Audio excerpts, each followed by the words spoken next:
Hello, my name is David. I'm a student nurse, and today I'm going to be doing a cranial nerve assessment. We will not be doing cranial nerve 1, which is the olfactory, otherwise known as the smelling cranial nerve. So we're going to jump right into cranial nerve 2, which is the optic peripheral vision. So first, I'm going to have my patient cover their right eye, and I will cover my opposite, so my left eye. Go ahead. And I'm going to be testing their peripheral vision.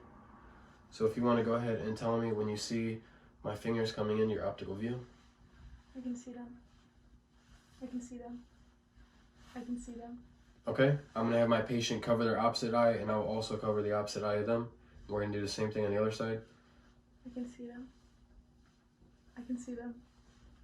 I can see them. Okay, you go ahead and put your arm down. So cranial nerve 2 is intact. We would be doing the Snelling chart, but we do not have one here. If we were to do the Snelling chart, I would have my patient stand 20 feet away, ask them if they wear glasses or contacts, and I'd have them read the lowest line with their left eye closed, with their right eye closed, and then with both eyes open to see what their vision would be. Most people have 20/20 vision. Cranial nerve 2 is intact though. Next, we will jump right into cranial nerve 3, which is the ocular motor. This tests for extra eye movement. And first I'm going to have you stare straight, and I'm going to do an H, and I'm going to have you follow with just your eyes, not your head.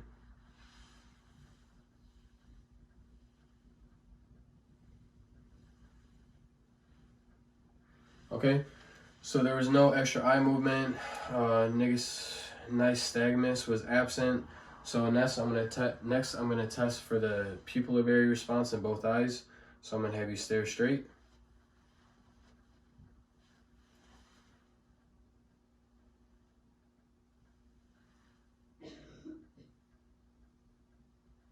Okay.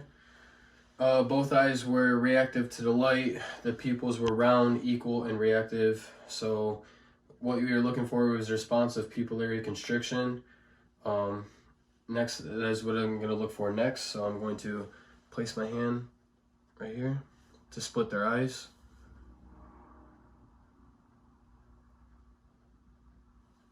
Okay. Okay. So cranial nerve 3 is intact. Okay, next we're going to test for cranial nerve 4, which is the accommodation of the eyes. So I'm going to take this pen light and ask the patient to stare at it as I move it in.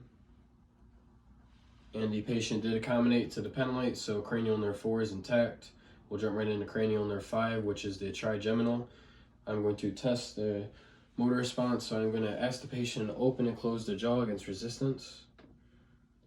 Next, I'm going to be assessing the temporal muscle for symmetrical movement. I'm not testing for sensory, but if I were to be testing, I would test for the sensation of the face, the scalp, the cornea, the mucous membrane of the nose and the mouth. Cranial nerve 5 is intact. Okay, cranial nerve 6 has already been tested with cranial nerve 3 during an extraocular movement, so we're going to go ahead and jump right into cranial nerve 7, which is the testing of facial muscles of mastification. So can you chew? Can you close your eyes? Can you say your name? Natalia. Okay, so the labial speech is normal. Can you close your mouth? Can you smile? Can you frown? Can you puff your cheeks with air? Good. So we won't be testing for taste of salty, sweet, or sour.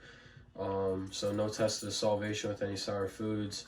There will be no tear stimulation with the cornea with the cotton ball. So cranial nerve 7 is intact. Cranial nerve 8 consists of the acoustic hearing whispering test. So I'm going to go ahead and plug my patient's ears with one finger, and I'm going to whisper a word. They will repeat back to me on both sides. Kickball. Football. Okay, so according to the whispering test, their hearing is okay. We will not be doing equilibrium at this time. We would do it during a full head-to-toe assessment, so cranial nerve 8 is intact.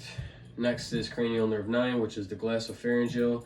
I'm going to have my patient say ah, and then I'm going to test their gag reflex with, I found a Q-tip they will be using.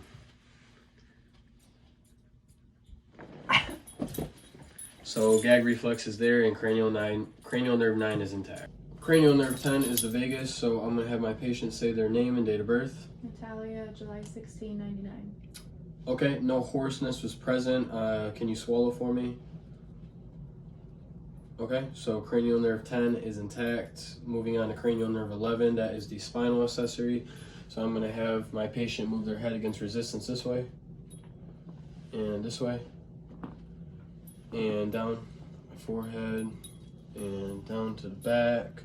Okay, and I'm going to have the shoulder shrug for me against resistance. Good.